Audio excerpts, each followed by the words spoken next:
A living stairway grown from real grass. Someone literally turned dirt and blades into a spiraling sculpture inside. Something meant for water. No glue, no wires.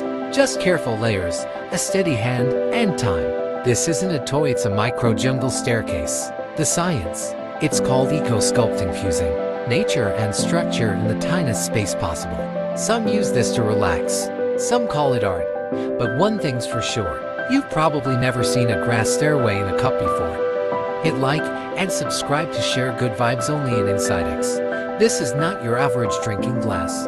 Inside it,